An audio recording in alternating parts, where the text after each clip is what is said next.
नमस्कार साथियों, मैं हूं आपका होस्ट कुलदीप सिंह पुनिया। साथियों, आज हमारे साथ वरिष्ठ पत्रकार और राजनीतिक विश्लेषक इंद्रपाल चाहर जी जुड़े हुए हैं। इंद्रपाल जी, आपका स्वागत है। धन्यवाद कुलदीप भाई। इंद्रपाल जी, कल से सोशल मीडिया हो चाहे प्रिंट मीडिया हो, हरियाणा के जितने भी न्यूज के मंच हैं, सब पर एक चीज बड़े जोर शोर से चल रही है कि हरियाणा की सरकार गिरने वाली है, हरियाणा की सरकार गिरने वाली है, सरकार तो चली गई। आखिर इसमें सच्चाई क्या है?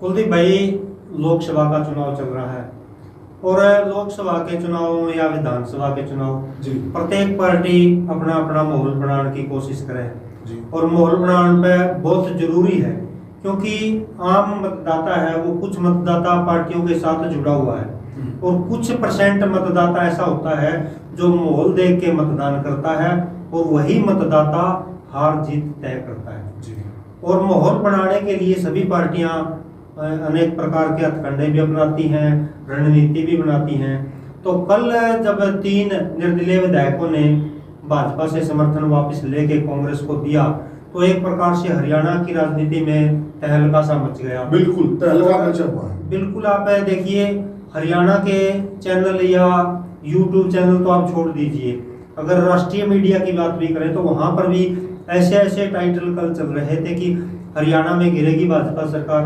क्या कांग्रेस सरकार बनाएगी, जी क्या कांग्रेस सरकार बनाने की तैयारी कर रही है, क्या भाजपा सरकार अल्पमत में आ गई है। जी राष्ट्रीय चैनलों तक इस तरह के टाइटल, बिल्कुल जोर शोर से खबर चल रही है। जो आम मतदाता है वो ये नहीं समझ रहा कि क्या हो गया है। उसके मन में एक प्रकार से सीधा मैसेज चला गया कि बीजेपी की सरकार कभी भी गिर सकती है। लेकिन अपने दर्शकों को हम बताना चाहेंगे कि अगले 4 महीने तक भाजपा सरकार को किसी भी प्रकार का कोई खतरा नहीं है। ऐसा क्यों? ऐसा इसलिए कुलदीप भाई, जब 12 मार्च को नए मुख्यमंत्री नायब शाही बने मनोहर लाल जी के स्थान पर, तो 13 मार्च को बहुमत सिद्ध करने के लिए फ्लोर टेस्ट हुआ और उन्होंने उसको साबित कर दिया। और ये संविधान में लिखा हुआ है कि एक बार फ्लोर टेस्ट होने के बाद दूसरा जो अविश्वास प्रस्ताव है वो 6 महीने के लिए नहीं आ सकता। ऐसा वैधानिक कानून है। तो आप मान सकते हैं कि 12 सितंबर तक भाजपा सरकार को किसी भी प्रकार का कोई खतरा नहीं है। और अगर आप बड़े नेताओं की बात करेंगे, छोटे नेताओं तो, क्योंकि ये विधायकी से जुड़ा हुआ मसला है। अगर छोटे नेता तो अटपटे बयान दे देते हैं, अगर आप दुष्यंत के बयान पे जाएंगे और दीपेंद्र हुड्डा के बयान पे जाएंगे, भूपेंद्र हुड्डा के बयान पे जाएंगे, तो आपको एक चीज मिलेगी, वो कहते हैं कि राष्ट्रपति शासन लगना चाहिए। वो इसलिए कहते हैं कि 12 सितंबर तक कोई जरूरी नहीं है, क्योंकि एक फ्लोर टेस्ट हो चुका है और 12 सितंबर तक किसी भी प्रकार का किसी के द्वारा भी अविश्वास प्रस्ताव इसमें नहीं आ सकता। और अगर वर्तमान में परिस्थिति की बात करें, जो आम आदमी जानना चाहता है कि अगर ऐसा है, आगे अगर सितंबर में भी कुछ होता है, तो वर्तमान में देखा जाए तो हरियाणा की 90 विधानसभा सीटें हैं, लेकिन आज के दिन 2 सीटें खाली हो चुकी हैं।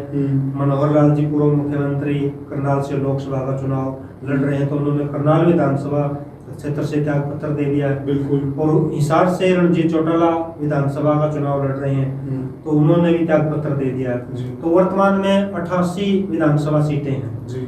तो इसमें बहुमत के लिए अगर वैसे भी बात करें हम नॉर्मल तौर पे भी, तो 88 में से 45 चाहिए, भाजपा के पास 40 हैं।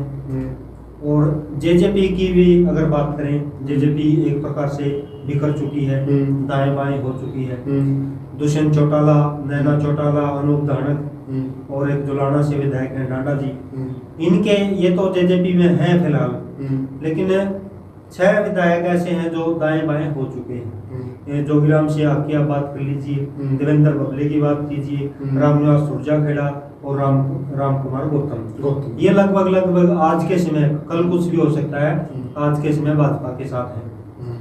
और रामकरण काड़ा और ईश्वर सिंह का परिवार, ये लगभग कांग्रेस में जा चुका है। अभी ज्वाइनिंग ये नहीं करेंगे क्योंकि सदस्यता का खतरा इसमें है, लेकिन खुले तौर पे ये 4 विधायक बीजेपी के साथ और 2 विधायकों का इनका परिवार है, ये कांग्रेस के साथ लग चुका है।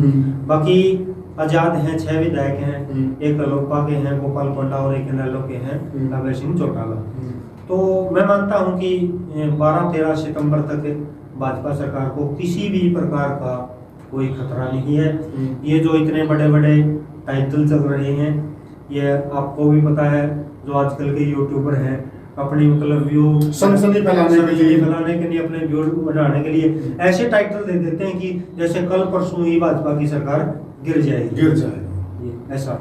अच्छा, तो जो वर्तमान स्थिति है, तो वर्तमान स्थिति में आपने बता कि 88 मेंबर हैं जी, विधायक हैं, तो 88 में 45 का आंकड़ा आप बता रहे हैं, तो 45 का आंकड़ा कहीं से जुट भी रहा है वैसे बीजेपी का? देखिए 40 विधायक तो इसमें भाजपा के ही आ गए। हाँ। और जहां तक निर्दलीय की बात है, गोपाल कांडा इनके साथ है, सीधा समर्थन सिरसा में कर रहे हैं। और 4 मैंने बताया, जोगीराम सिहाग, देवेंद्र बबली, रामनिवास सुरजाखेड़ा और राम कुमार गौतम। और जो 3 निर्दलीय विधायक गए, रणधीर गोलन, सोमवीर सांगवान और धर्मपाल गोंदर, इनके साथ राकेश दौलताबाद को भी जाना था, वो नहीं गए। तो इसका मतलब है कि किसी न किसी प्रकार से भाजपा ने उनसे संपर्क कर लिया है, क्योंकि कल जो रिपोर्ट थी उसमें 4 विधायक जो निर्दलीय थे उन्होंने समर्थन वापस लेना था, लेकिन 3 ने लिया है। तो इस प्रकार आप मान सकते हैं कि जो दौलताबाद है, राकेश दौलताबाद, वो भी किसी न किसी प्रकार से भाजपा के संपर्क में भी बने हुए। तो इट मींस उनके साथ कोई मंत्री पद या जो भी सेटिंग होनी है वो सेटिंग हो चुकी है। आगे की टिकट हो या और कुछ भी किसी प्रकार का लालच हो, जो भी प्रलोभन है उनका वो हो चुका है। तो 40 और 1 + 41 हो गए जी। और जेजेपी के हो गए 4, 2 तो निर्दलीय हो गए, गोपाल कांडा और दौलताबाद, और 4 जेजेपी के, 4 यानी कि 46 बैठते हैं। 46, किसी प्रकार का कोई खतरा नहीं। और इसके बाद आप ये भी मान लीजिए, अगर कोई किसी प्रकार की चीज अगर आनी भी है, मान ले यूट्यूबर के हिसाब से भी देखें तो 4 जून को मतगणना है, करनाल का उपचुनाव है, ये मानिए वहाँ पर प्रदेश के मुख्यमंत्री लड़ रहे हैं कि आज तक तो ऐसा हुआ नहीं हरियाणा में कि प्रदेश के मुख्यमंत्री ने उपचुनाव लड़ा हो और वो हार गए हो। तो एक वो भी इनके, लेकिन इसमें सबसे बड़ी चीज यही है कि जो 6 महीने की टर्म एंड कंडीशन है, कि 6 महीने तक आप दोबारा से अविश्वास प्रस्ताव नहीं ला सकते हो, तो वो एक इनके लिए बड़ा ब्रह्मास्त्र है।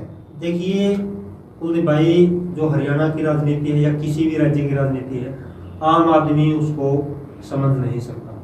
फरवरी में एक अविश्वास प्रस्ताव कांग्रेस लाई थी, तो आम आदमी उस टाइम ये सोच रहा था कि फरवरी में जब अविश्वास प्रस्ताव आया तो इसका क्या महत्व है, इससे में कांग्रेस के पास आंकड़ा नहीं है, अगर इससे में आता तो हर एक मान के चल सकता था कि सरकार गिर सकती है। फरवरी में क्यों आया? हाँ, क्योंकि बहुत से लोगों के मन में ये क्वेश्चन आज भी बना हुआ है कि फरवरी में ये क्यों आया, क्या इसके पीछे असल कारण था? इसके पीछे कुलदीप भाई जो असल कारण था उसको थोड़ा गहराई से समझना पड़ेगा। राजनीति में कोई स्थायी दुश्मन नहीं है, कोई दोस्त नहीं है, और अपने अपने तरीके से सभी राजनीति करते हैं। जो सूत्र बताते हैं, आंतरिक सूचनाएं जो मिलती हैं इसके बाद मिली, उसमें ऐसा बताया जा रहा है कि जेजेपी को बाहर करने का बहाना बीजेपी काफी समय से सोच रही थी, उनको नहीं मिल रहा था। आम तौर पर, मोटे तौर पर बीजेपी ने जेजेपी को बोल दिया था कि आप बाहर चले जाइए, वो नहीं जा रहे थे। तो इसका एक तरीका था कि जैसे मुख्यमंत्री बदला गया और उन्होंने अपना नया मंत्रिमंडल बनाया, तो जेजेपी के मंत्रियों को नहीं लिया, क्योंकि जो भी मुख्यमंत्री बनता है उसका अधिकार है वो किसको मंत्री ले, किसी को भी ले। तो जेजेपी को मंत्री लिया नहीं, एक प्रकार से बाहर का रास्ता दिखा दिया। लेकिन बताते हैं कि इससे पहले बीजेपी ने कांग्रेस से ही जेजेपी को बाहर करने के लिए, सरकार से, कांग्रेस से ही ये बात डील की थी कि ऐसा काम कीजिए कि इनके समर्थन वापस लेने का, अगर जेजेपी को बाहर का रास्ता दिखाएं तो सरकार को किसी प्रकार का कोई खतरा ना हो। तो जब फरवरी के लास्ट में ये अविश्वास प्रस्ताव आया था तो अगले 6 महीने के लिए भाजपा के साथ किसी प्रकार की कोई दिक्कत नहीं थी। जेजेपी को, मेरे हिसाब से जेजेपी को सरकार से बाहर करने के लिए ही कांग्रेस के द्वारा ये, क्योंकि और 6 महीने के लिए भाजपा के डगर को सेव करने के लिए था। यहाँ ये सवाल भी पैदा होता है कि कांग्रेस ऐसा क्यों करेगी? कांग्रेस और बीजेपी तो एक प्रतिद्वंदी है। तो आप मान के चलिए कि आज भूपेंद्र हुड्डा ही हरियाणा में कांग्रेस से है, और भूपेंद्र हुड्डा दीपेंद्र हुड्डा को स्थापित करने के लिए रणनीति बना रहे हैं। बिल्कुल छोटी का जोर भी लगा रहे हैं। दीपेंद्र के सामने आज के दिन जो जाट राजनीति है उसमें दुष्यंत चौटाला से बड़ा प्रतिद्वंदी उनके लिए कोई नहीं है। यानी कि अगर जाट लीडर दिजेंद्र हुड्डा है तो जाट लीडर उनके समकक्ष से दुष्यंत चौटाला है। तो उनको तो ये लड़ाई दो जाटों की है, दो जाट लीडरों की। दुष्यंत को कमजोर करने के लिए हो सकता है कि ये इस तरह का खेल खेला तो इसको अपने एक राजनीति में एक अपने चलन है, एक बात का बड़ी चलती है, नूरा कुश्ती। जी जी, तो हम इसको एक नूरा कुश्ती बोल सकते हैं, नूरा कुश्ती कह सकते हैं। तो वर्तमान जो स्थिति है, तो अब मतलब इन्होंने लोकसभा जो चुनाव चल रहा है तो वर्तमान स्थिति का उस पर क्या असर पड़ेगा? देखिए कुलदीप भाई, हम ये बात शुरू में भी मतलब बोल चुके हैं, आप डिस्कस कर चुके हैं कि माहौल बनाने के लिए किया जाता है। और हरियाणा की राजनीति में राजनीतिक जानकारीवान कहते हैं कि जो भूपेंद्र सिंह हुड्डा है इतने बढ़िया सर्जन है, वो जिस भी राजनीतिज्ञ का पोस्टमार्टम करते हैं तो उसका खून भी बाहर नहीं निकालने देते। ऐसी चालें चलते हैं, किसी को भी नहीं पता लगता कि क्या होगा। जो ये निर्दलीय विधायकों ने समर्थन वापस लिया है, हो सकता है कि अंडरग्राउंड ये बात 1-2 महीने पहले चल रही हो, लेकिन उस समय ऐसा करने का कोई औचित्य नहीं था। जो इनकी हवा थी 15-20 दिन, 1 महीने में ये माहौल समाप्त हो सकता था। ये जो दिन चुना गया है, नामांकन हो चुके हैं और प्रचार अभियान पूरे पिक पर है। अब जो प्रचार चलेगा 10 मई से या 9-10 मई से जो प्रचार जिसका चल दिया, वो मान के चलिए कि लास्ट तक चला जाएगा। तो ये जो पिक है इस समय जो माहौल बनेगा वो मतदाताओं का मन पलटने के लिए, जो बीच का मतदाता है किसी भी पार्टी का नहीं है, जिसे किसी पार्टी से कोई मतलब नहीं है, जो न्यूट्रल मतदाता, जो न्यूट्रल है, और माहौल देख के वोट करता। आप देखते हैं सोशल मीडिया पे या प्रिंट मीडिया पे दीवारों पे होर्डिंग जो विज्ञापन है किस लिए लगाए जाते हैं? सिर्फ माहौल बनाने के लिए। नामांकन पे क्या जरूरत है? आप नामांकन भरने जा रहे हो, इतनी गाड़ियां लेके इतने लोग, क्या जरूरत है? 5 आदमी 2 आदमी भी नामांकन, शक्ति प्रदर्शन, ये क्या मतलब माहौल बनाने की? भाई इसके पीछे इतनी पब्लिक थी, एक प्रकार से सोशल मीडिया के माध्यम से, यूट्यूब के माध्यम से प्रचार किया जाता कि इसके साथ इतने लोग हैं, वो तो जीत गया। जी जी। तो ये माहौल बनाने के लिए किया जाता है। इसलिए ये जो समय चुनाव का पूरा लोकसभा का असर इस पे जाने वाला है। जो किसी का भी मतदाता नहीं है वो थोड़ा बहुत इससे कांग्रेस की तरफ टर्न हो सकता है। तो समर्थन वापसी जो इन्होंने लिया 3 विधायकों ने, तो इसके पीछे भी सबसे बड़ा कारण यही है क्या? देखिए, इनका स्वार्थ दूसरा है। जब किसी भी सरकार का, केंद्रीय सरकार का या प्रदेश सरकार का 4 साल का जब कार्यकाल पूरा हो जाता है, तो जो भी नेता है, किसी भी पार्टी का नेता हो, अगर एक पार्टी में घुटन महसूस कर रहा है तो वो 4 साल के बाद अपनी आगे की रणनीति, जो अगला विधानसभा का चुनाव है उसकी रणनीति बनाना शुरू कर देता है। इन निर्दलीय विधायकों को बीजेपी सरकार में कुछ नहीं मिला।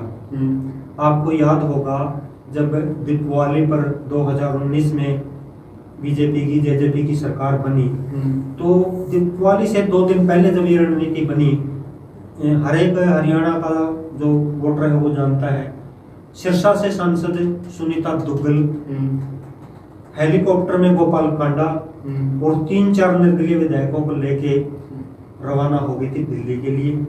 और उस समय यह तय हो गया था कि भाजपा निर्दलीय विधायकों के साथ सरकार बनाने जा रही है।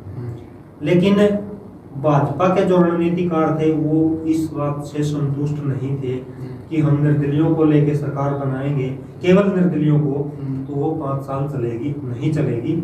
और ये बात आज साबित हो सकती थी अगर वो उस डिसीजन पे उस दिन रहते, केवल आजाद प्रत्याशियों के भरोसे रहते, तो वो उनकी बात सच साबित हो गई थी। क्योंकि निर्दलीय विधायक 6 साल इनको ब्लैकमेल करते।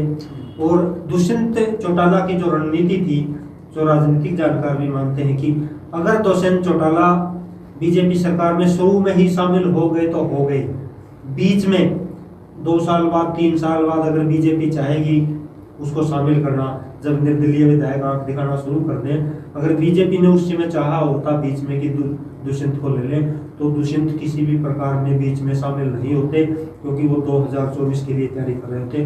दुष्यंत चौटाला को अगर शामिल होना था तो सिर्फ 2019 में होना था। और जो बीजेपी के रणनीतिकार थे उनके अनुसार उन्होंने ऐसा गेम खेल दिया कि जेजेपी को भी साथ रखो और निर्दलीय को, ना निर्दलीय हवा लेंगे और ना जेजेपी हवा लेंगे। क्या गजब की सेटिंग, ये बीजेपी की उस समय की रणनीति रणनीति। तो साथियों, जैसा कि आज मुख्य जो खबर चल रही थी, बीजेपी की सरकार गई, बीजेपी की सरकार गई, बीजेपी की सरकार गई, इस पे हम चर्चा कर रहे थे और इंद्रपाल चहर जी ने जो मुख्य बिंदु थे उन पे पूरा विश्लेषण किया, पूरा प्रकाश डाला। और मुझे लगता है कि आप लोगों को भी ये बात समझ में आ गई होगी, ये कोरी हवा बनाने के लिए, एक माहौल क्रिएट करने के, क्योंकि लोकसभा के चुनाव बिल्कुल सर पे हैं और चुनाव बिल्कुल पीक पे हैं, उसी माहौल को, मूड को सेट करने के लिए ऐसा किया जा रहा है। बात यह है कि बीजेपी सरकार को अभी कोई खतरा नहीं है। कुलदीप भाई, क्रिकेट में भी आपने एक दोहा सुना होगा कि मौके पे चौका मारना। जो ये डील है, मुझे लगता है कि 2-3 महीने पहले ही हो चुकी थी, लेकिन भूपेंद्र हुड्डा इस चीज की बाट में थे कि ये जो काम करना है मौके पे करना है। आप एक क्रिकेट में देखते हैं कि 50 रन किसी ने बढ़ा दिए धीरे धीरे, लेकिन अगर लास्ट के ओवर में 15-20 रन सही हैं और को बल्लेबाज आके 3-4 चौके लगाता तो वाही उसकी होती है, तो उसको फिनिशर बोलते हैं। हाँ, तो हुड्डा साहब ने मान के चलिए कि ये जो काम किया है मौके पे चौका मारा, यानी कि हुड्डा साहब फिनिशर हैं जी, बिल्कुल जबरदस्त फिनिशर है। बिल्कुल। तो साथियों, आपको ये हमारी चर्चा इंद्रपाल चहर जी के साथ कैसी लगी, हमें कमेंट सेक्शन में जरूर बताइएगा, हमें कमेंट कीजिएगा। आपके कमेंट हमारे लिए बड़े बहुमूल्य हैं। और वीडियो को ज़्यादा से ज़्यादा शेयर कीजिएगा, लाइक कीजिएगा, चैनल को सब्सक्राइब कीजिएगा। जय हिंद साथियों।